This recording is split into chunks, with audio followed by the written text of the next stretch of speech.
Hello, this is the Well Seasoned Librarian Podcast. This is Season 7, Episode 2. And today I'm talking to my old friend Nick Hayward, who is one of the fellow writers on One Table, One World. And I really looked forward to getting a chance to talk to Nick again. I've used him for library panels before, and Nick's just a great guy. He always delivers, and just love his writing. He's very descriptive in his work, and he really is somebody who really knows how to cook. So when he writes about vegetables or fish, you want to go out and buy it and cook it. He's also just a great artist, a great designer. He's just one of those all-around great guys. So I loved having a chance to talk to Nick. I felt like I was in a bar, having a drink with him. It was a really fun conversation. So without further ado, I'm going to go to my conversation with writer, artist, designer, chef Nick Hayward. Welcome to the Well Seasoned Librarian Podcast. Today, I'm very lucky to be talking with Nick Hayward, who I've spoken with before in library programs. Nick, I want to thank you for being on the program. Nick is a professional cook, and he's also a writer, doing food writing, and an artist, and many other things. Nick, thank you for being on the program. Oh yeah, happy to be here, Dean. Thanks for inviting me. Now, you've worked in kitchens for quite a while, and many of us have read books like Kitchen Confidential by Anthony Bourdain and Heat by Bill Buford. Can we talk about a kitchen hierarchy and what it's like to work in the politics of working in a kitchen? Oh yeah, I'd love to talk about this. It's been my life for the last 12 years, and I have so much experience and opinions that it's just great to get it out there, talk about it. I'm not the only one to speak on these things, but I definitely have unique perspective with all my my travels and the places I've been. I'd love to talk about it. So what is it like? What's the hierarchy like in a kitchen? Like, is it, a one chef lording over everybody and then everybody's like it is on TV often? Or what is it like in a real kitchen? Well, Dean, there's like a divide, like an invisible divide between the management and the hourly cooks. So you've got line cooks, prep cooks on one side, and then sous chefs and chefs on the other side.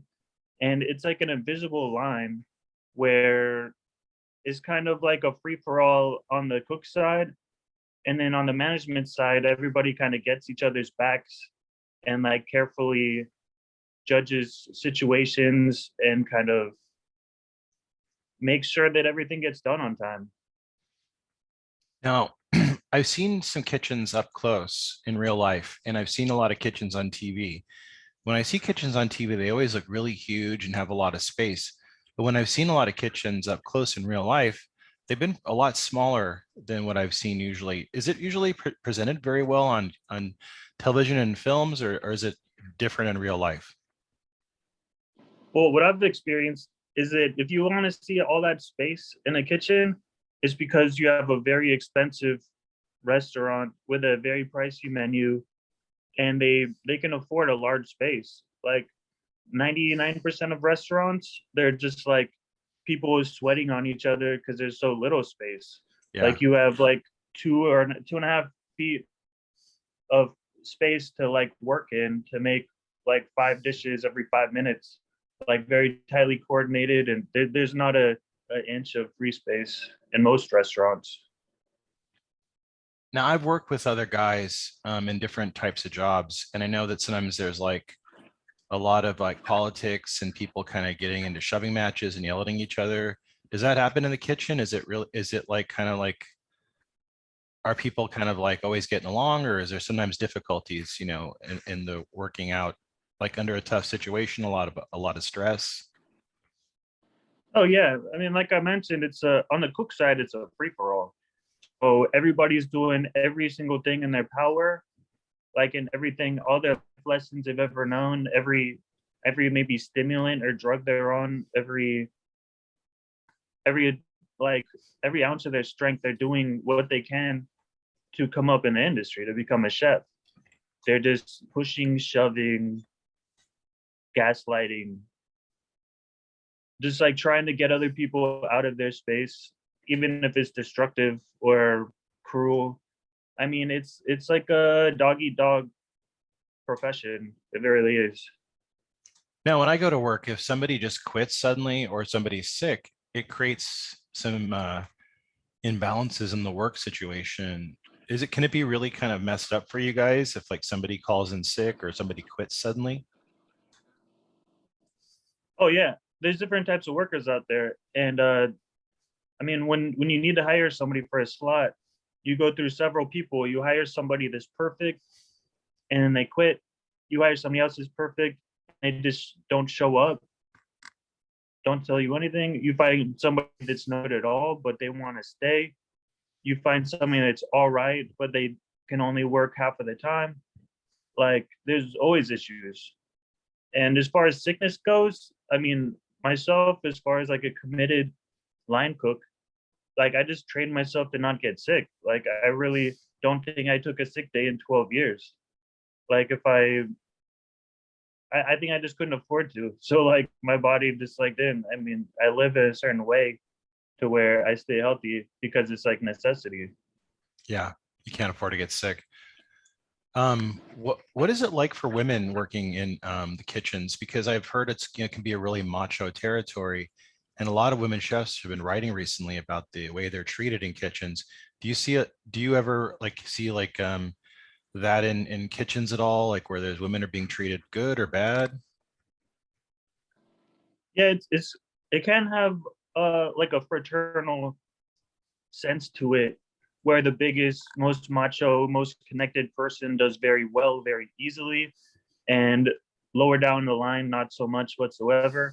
So, like if for women, it's very different, I imagine, and it's very challenging and it's probably frustrating. Even from a guy that didn't go to college like myself, didn't go to a fraternity, don't have like college connections, don't really have that like macho, like athletic bravado that like gets you in touch with a lot of the management side. Like a lot of times, even being a perfect performer, it doesn't really get you that far just because you don't have that. But what women do have is like it's not that new of a trend, but like there's a lot of restaurants that are very women friendly with like Yeah. mostly like women crews, and there's a lot of them. Like, and they get James Beard awards, they're Michelin star restaurants. So there are a lot of avenues in the restaurant business that will kind of prefer or even like be like the opposite of that, like sororities almost. They'll like shine on women and maybe they'll use men, but like you won't be part of that women aspect to that restaurant where you might have a fast track or you might have support or help. Is the pay good for people that work in kitchens? Like, I don't know what the hierarchy is for pay, but like, can you survive off of it enough? Like, is enough money that you can kind of do well, or is it vary? Well, it's a very diverse industry. So like if you have your heart set on working those at those really cool chef driven restaurants with interesting menus, interesting people, an interesting story, like even if you're an experienced cook or chef, you're going to get paid nothing because those places are beacons that people want to go work at. They could pick and choose, they could offer low wages and they'll still get talented workers. Yeah. So if that's what you're after, it's almost like an education apprenticeship. Like you'll learn a ton, you'll be around amazing people, but you're gonna get paid nothing. So like the longer people do it, the more skilled they are, they'll get offers for like running a bodega or running a cafe. And like it'll be much easier work, much simpler, and they'll pay you like 2, 3 times as much. So that's the trade back, the back and forth. It's rare. Some people, if you go to a nice college, you do have a nice family, nice social skills or social connections. You could become the chef at those chef-driven restaurants, but it's very rare and very sought after. In a restaurant like this, there's one chef for every 10 cooks. So it's like all 10 of those cooks might want that spot, but it takes something special to get there. Yeah. Now, I want to ask, we've been seeing in the media, or I have in social media, seeing a lot of people doing memes where they're saying we need to pay more for the food that we eat, and they're talking normally about farmers. But I've always thought, seeing all the people that have been hurt by pandemic, like we should be paying more for the food we eat in restaurants. I don't think we really feel like we often pay enough. Feel like we've been kind of paying the same prices for the past 20 years with some slight variation, but it's not really gone up that much, whereas everything else has gone up. Do you think that we pay too little for the food we eat in restaurants? That's a hard question because I mean I'm in New York over here where you have three, four, $500 tasting menus. Granted, they're really rare. Like there's still like big cities, San Francisco, Los Angeles. There's a lot of them. Those are the kind of places where you get the world's greatest food experiences, but they are very expensive. Yeah. On average, though, it's a business where it's very marginable um profits for the ownership or the partners. So it's a hard question because it's like it's hard enough to make it last. So many of them close down just because there's a rough season. Like if you want to charge more money, maybe there will be like less restaurants and maybe that'll drive the price even farther up and it'll push people out of the industry that have a passion for cooking and stuff like that. Now, I want to ask, I don't think many parents know much about kitchens and they don't know what it's like career wise. So when their kid says, hey, I want to be a chef or I want to work in kitchens, we don't really know what to think often like that. So what would be your advice for somebody who's young and wants to kind of talk to their parents about they're working in the food industry? How do you kind of like pitch it and give an explanation to their parents? All right. I see the appeal first off. There's no the code of conduct is loose. You could be a clown, a joker, you could have fun, you could be a tough guy, you could be everybody's best friend, or you can play politics.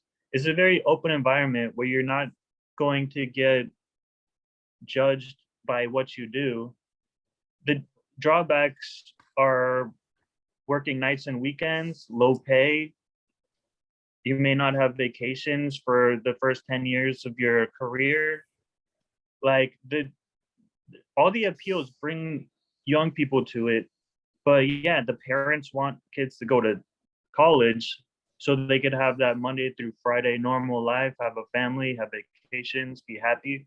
It's a very rough industry to make a happy life out of. Like a lot of times your good times are after work at the bar next door and like just like talking about it with their coworkers the next day.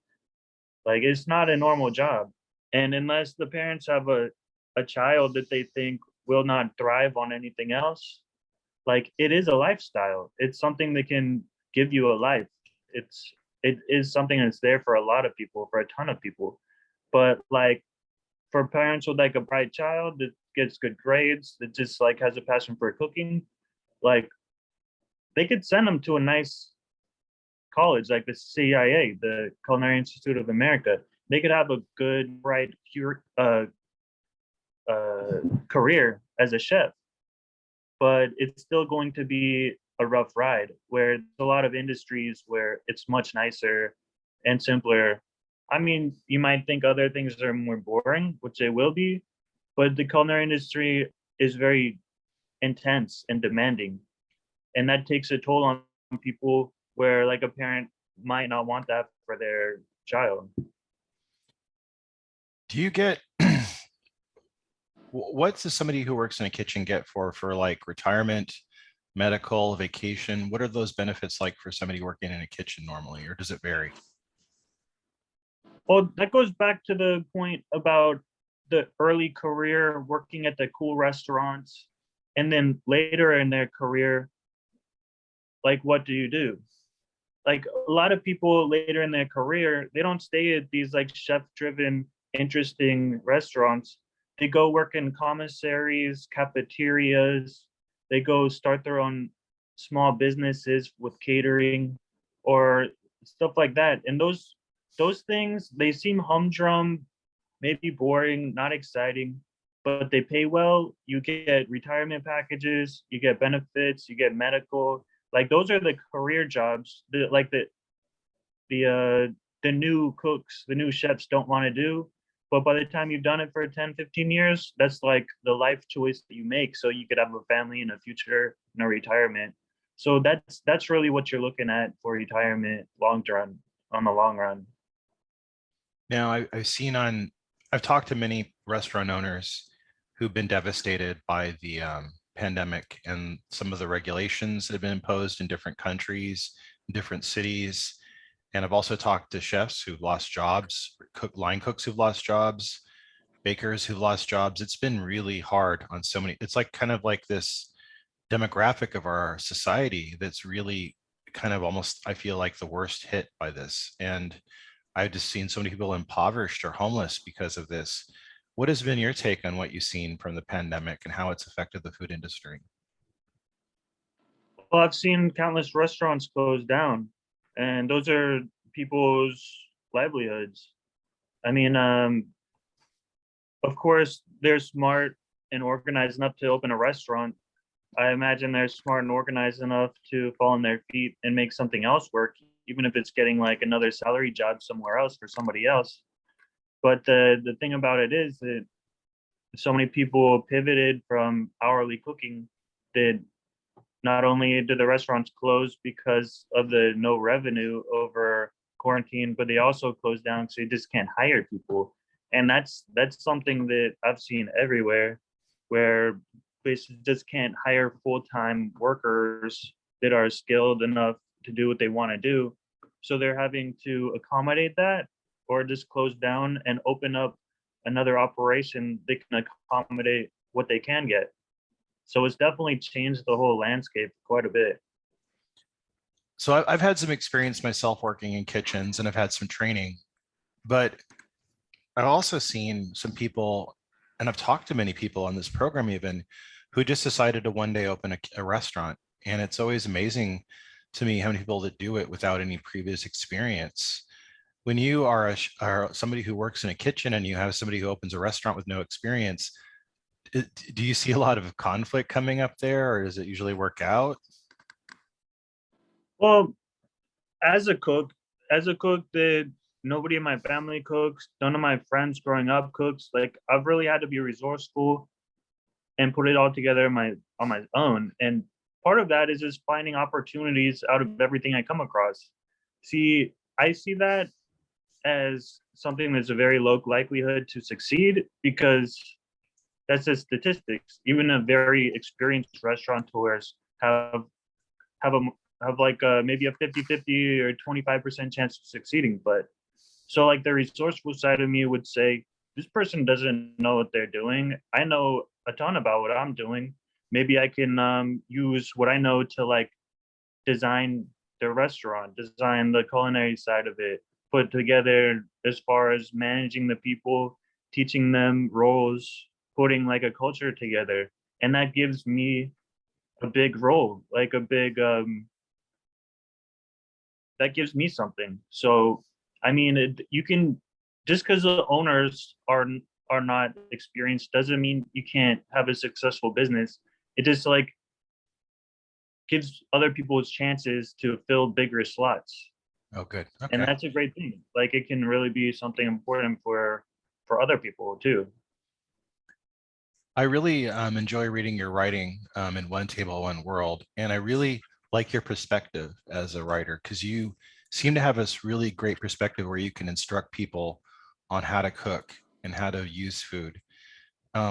What inspired you to start writing, and what have you been like finding through your writing? Like, what's the feedback you've been getting, and how have you seen your writing change over time?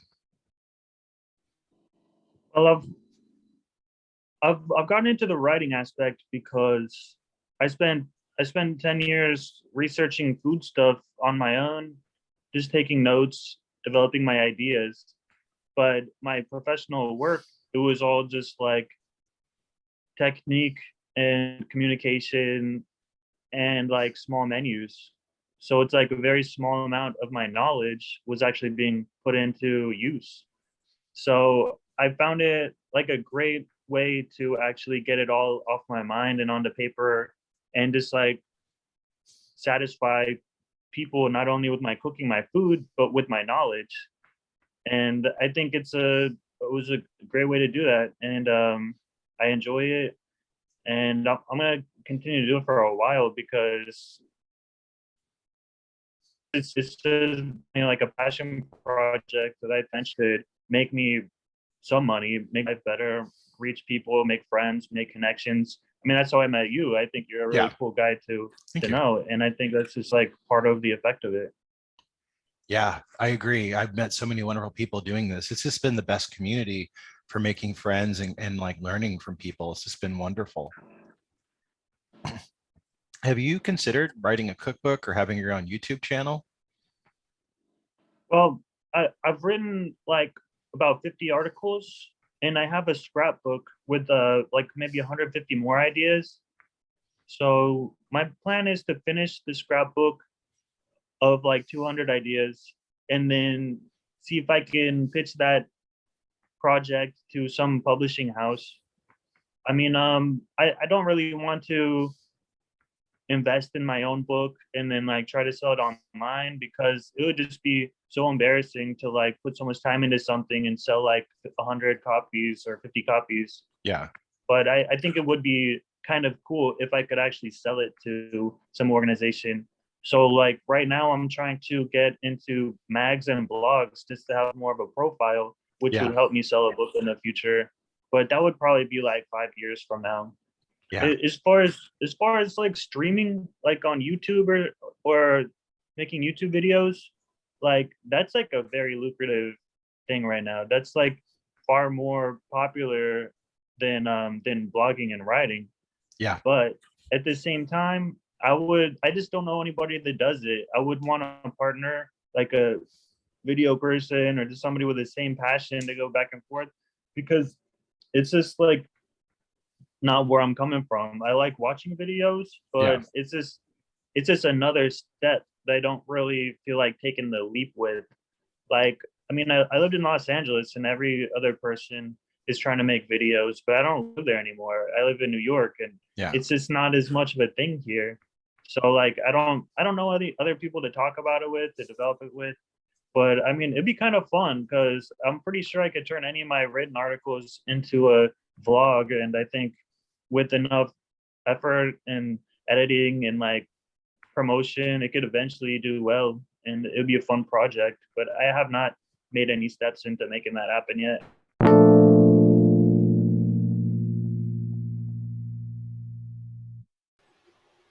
This episode is sponsored by Culinary Historians of Northern California, a Bay Area educational group dedicated to the study of food, drink, and culture in human history. To learn more about this organization and their work, please visit their website at www.chnorcal.org.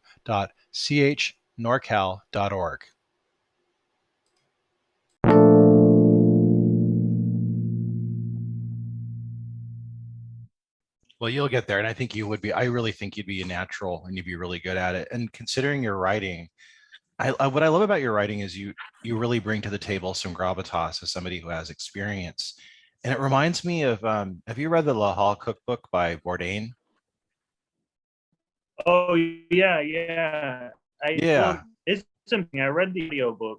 I know that's like the number one book in like kitchen culture over the yeah, last 20 years. yeah. I'm I'm reminded of familiar that with it though. though.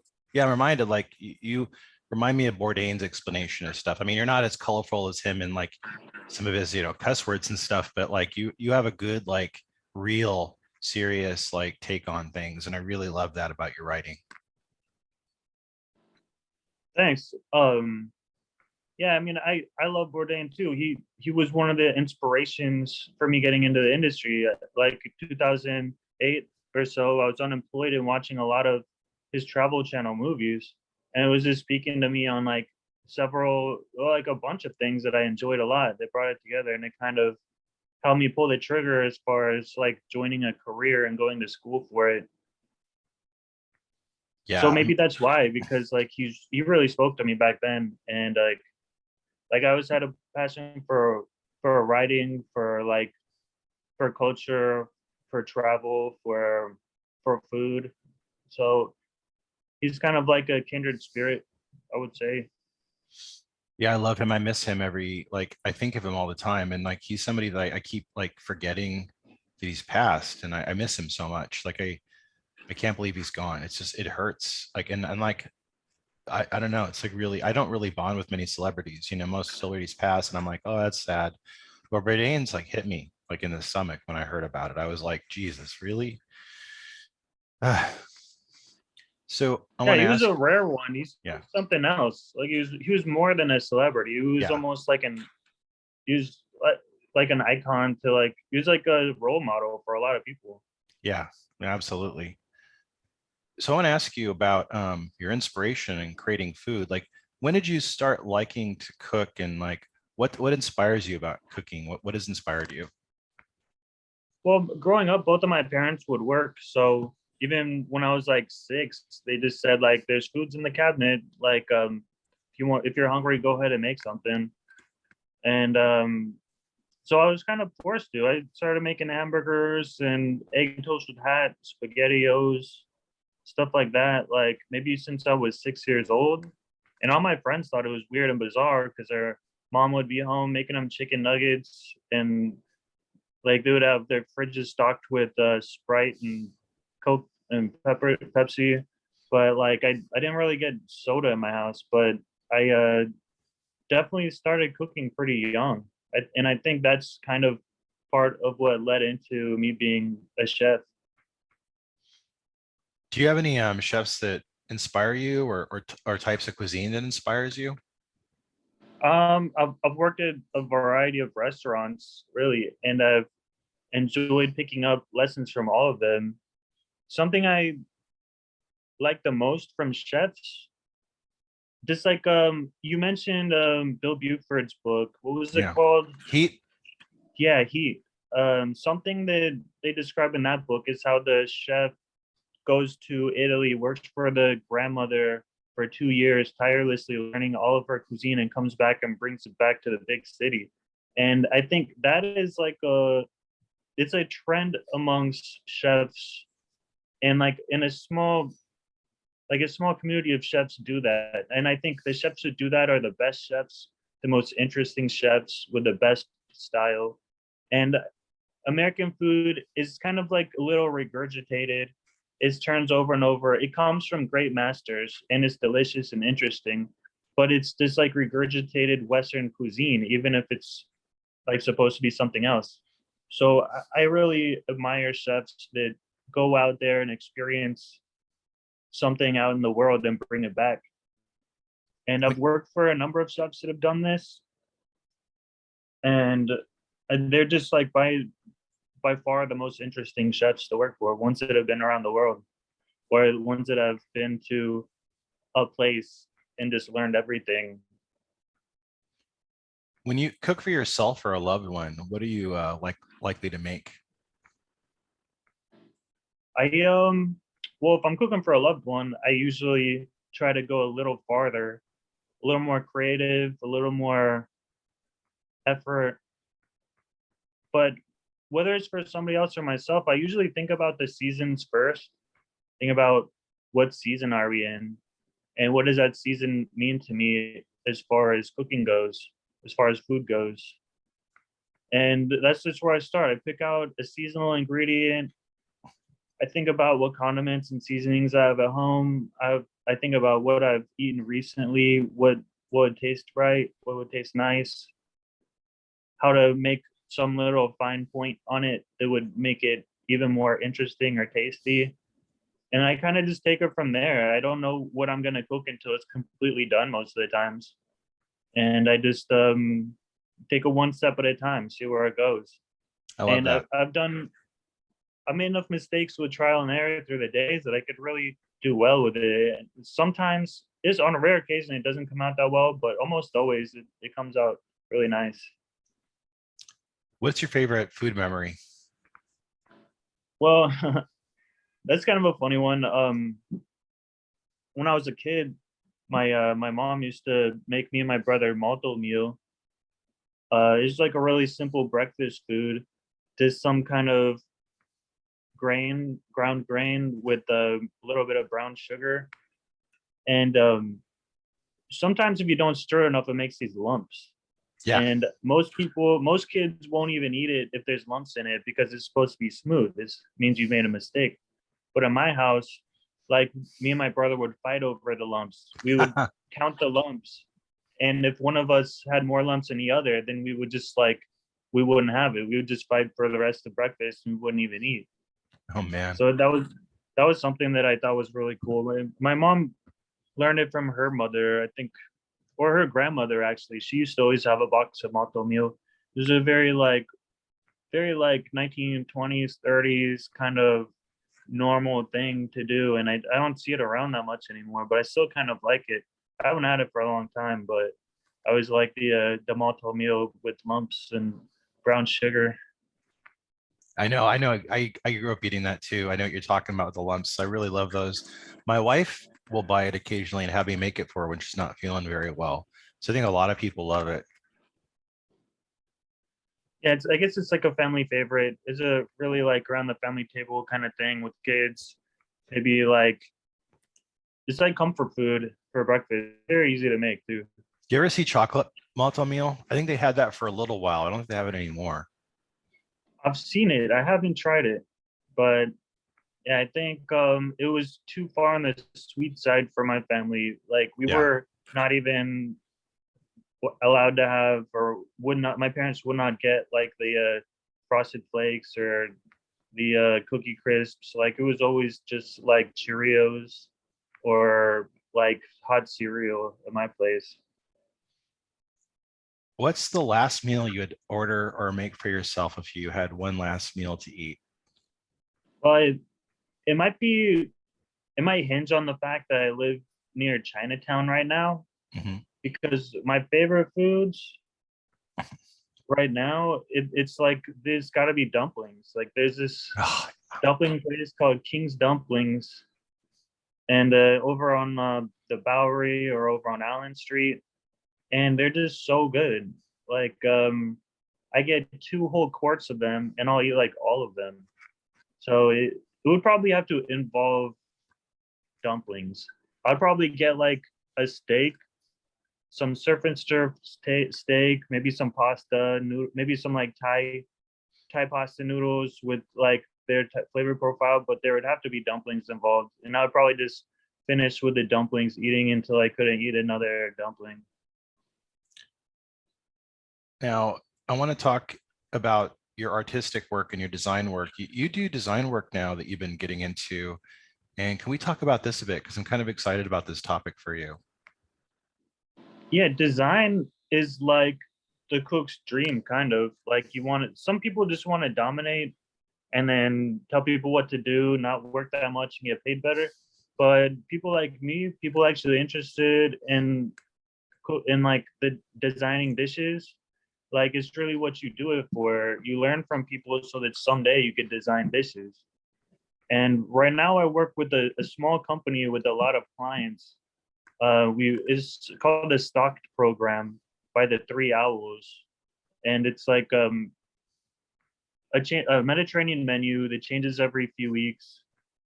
There's like thousands of clients, and they get these orders, maybe 70 of them twice a week, and we just cook food, deliver it. It's delivered, but the menu changes so often that the management hasn't included everybody in like the creative process, and I think that's great. So I just have a long list of things that I've come up with that I think would fit the menu that I would want to make for people, and I'm just like slowly but surely like pitching them to them.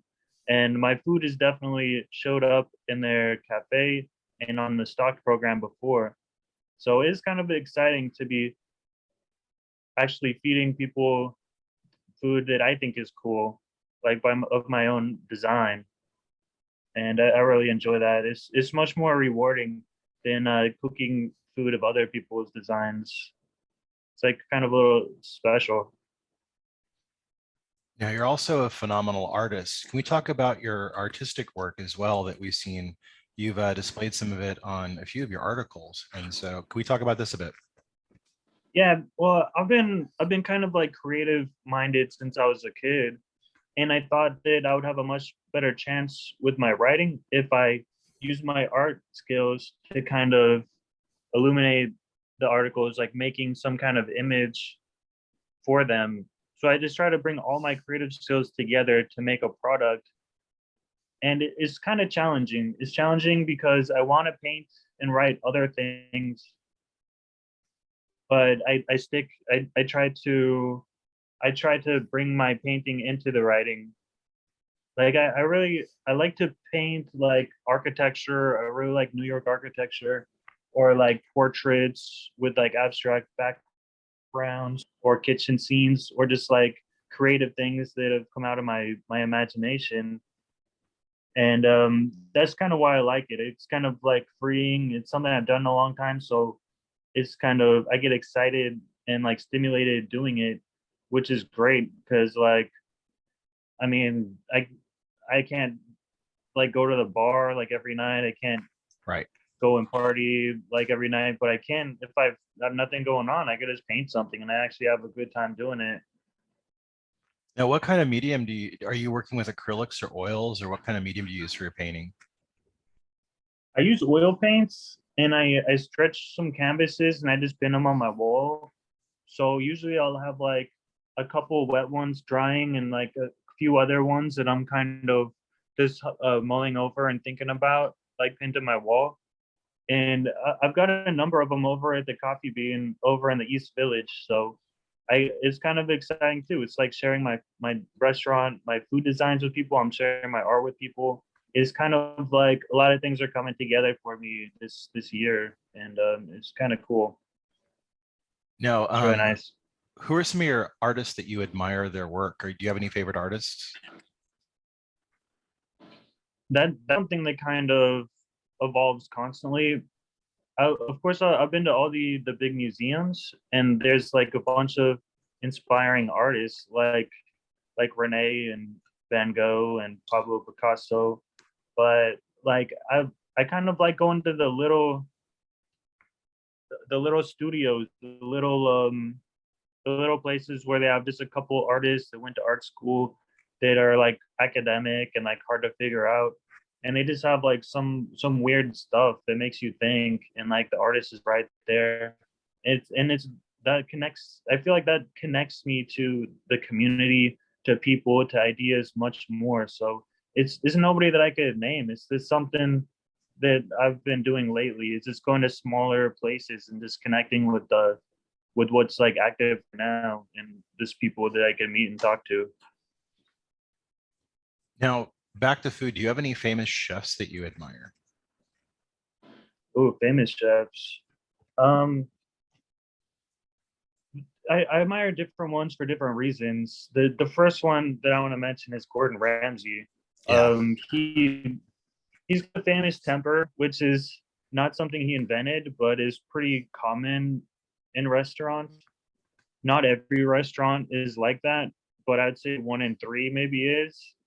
This where there's like a leader that just runs his temper freely out of his own enjoyment, I guess. And that's not what I like about him, but just his technical precision and quality is very sharp, and it never disappoints. Like I think his YouTube tutorials is not really something I hear other people talk about, but they're my favorite out of all cooking tutorials because they're just so like flawless, simple, and great lessons to pick up. Like if there's something that I want to learn, like well, but I mean like I don't know his name, but the guy Food Wishes, I think he's the guy that does Food Wishes. He's like a vlogger that I like a lot. I like I like Roy Choi and David Chang. I Oh think they yeah. both have kind of really creative, interesting styles that are just very flavorful and interesting to like absorb even. They're just like kind of curiosities, like almost like David Chang is more like fast food, gone fine dining, and Roy Choi is more like a stoner that went to like a Michelin restaurant and then brought it to the streets. Like I've got a number of interests like that. For a while, it was Action Bronson, the Yeah. another guy over here on the East Coast. He's got all the character, and so many people like him that they invite him into these cool, great places, and he just gets like the scoop, the story. He gets like the full story and the full treatment, and I just like that. Like he gets that part of he gets like the full treatment that you don't really get as like a diner or a chef most of the time. But I mean, I could dig deeper, and there's a number of people that have definitely been big, interesting characters to me that I've spent some time with. But those are some of the big ones over the last few years that I've really enjoyed getting into. It's funny. You mentioned we were talking about, chefs get known for their anger. I think it gets overplayed because I think it becomes like an element that they play up on like reality TV for chefs. But like, I know David Chang got like kind of castigated as being like abusive in the kitchen, but like, I know myself, like I've had it on both sides where I had a colleague that I worked with that I was training, and he like kind of almost like got teary, and he was saying, "Why do you hate me?" And I'm like, "I don't hate you. I just am your coworker. I like you. I just, it's a rough place to work sometimes." And I think I had hurt his feelings. And then I've had people where I was training to be a sous chef, and I realized really quickly I'm too ADHD. One of these chefs is gonna fucking kill me because I'm gonna mess up something, and he's gonna rip my head off. And so I don't know. Do you think it's overplayed too much? Like it's just it's not a real fun place to work. In that it could be really frustrating if somebody messes something up. You got to do it over, right? Yeah, I mean, there's a saying like you make it nice or you make it twice. And I mean, if you want to be a chef, you really have to realize that there might be people that literally want to kill you. Like Yeah. you're telling people what to do, you're pushing them around, and they might be straight out of jail, and they may be ruffians and that's just part of it. It's part of what makes it edgy. There are like a lot of Michelin restaurants. You'll find younger people, I would guess from nicer families, and you don't get that as much. So like if you can wiggle yourself in there, you probably won't get that as much there. But the restaurant industry at large, like you got to have some guts. You really do, just to rise up amongst cooks, be like a tornado like myself. Like I work every station in any big city. I could get a job in like a day or two. But I mean, I never made it to the other side. But I mean, training people is hard, and it doesn't matter if you're trying to be super sensitive with them or super hard with them. It's just people fighting with themselves, trying to grow. And there's something called growing pains, which you go through when like learning something new, especially in a demanding, high-paced professional environment. And you're always gonna get them. And it's just like going through a sickness where you feel inadequate and tired and sick of it all and you want to quit. But that's just what it feels like when you're learning and growing, because you don't get to be the man. You don't get to be like the top person. You have to be somebody that's told stuff, that's talked down to, told what to do. And you have to listen. Like you have to ask questions. You have to listen to learn. And people may not want to do that, but that's what they have to do if they want to get somewhere in this industry. Well, I mean, And it's just like paying dues. yeah.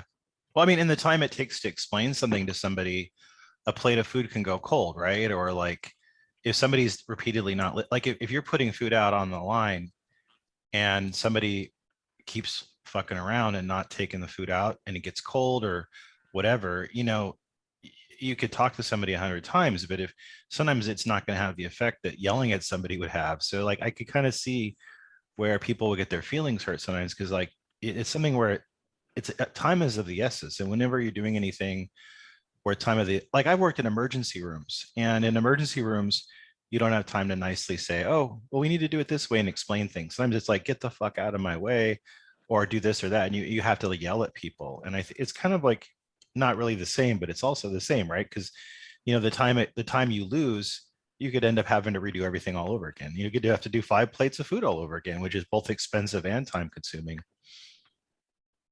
Yeah, there's two things I see at play. One is temperament.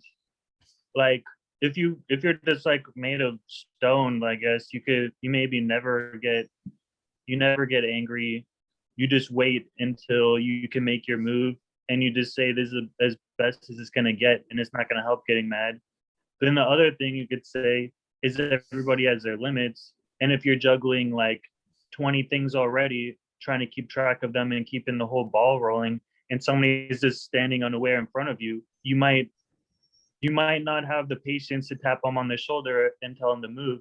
You might just blurt out some kind of offensive remark and tell them to get out of your way. And I mean, I've done that countless times in my career in many different ways. But I think the longer I do it, the more I do it, the less I do it, because I've just found like ways around it. Because I think whenever I have done that, it kind of paints me as a bad person or makes people not like me. And it's like it is a political challenge of like getting everything done well, and having people like you. So it's definitely an element in the it's definitely a challenge that you have to deal with. Yeah, I mean, I don't think you can have a fragile ego and work in a kitchen. That doesn't seem like it would work, you know? Yeah, you definitely have to have thick skin. That's true. Well, Nick, I really want to thank you for being on the program. I've really enjoyed getting to talk to you. And I hope you come out to the Bay Area sometime. I'd love to get to cook with you and go to a few restaurants here with you. I've really loved your writing so much. You know, you've really given me the confidence to try like cooking with fish and stuff. So thank you for all that you've done. I really appreciate your work. And I hope to see so much more from you over the years.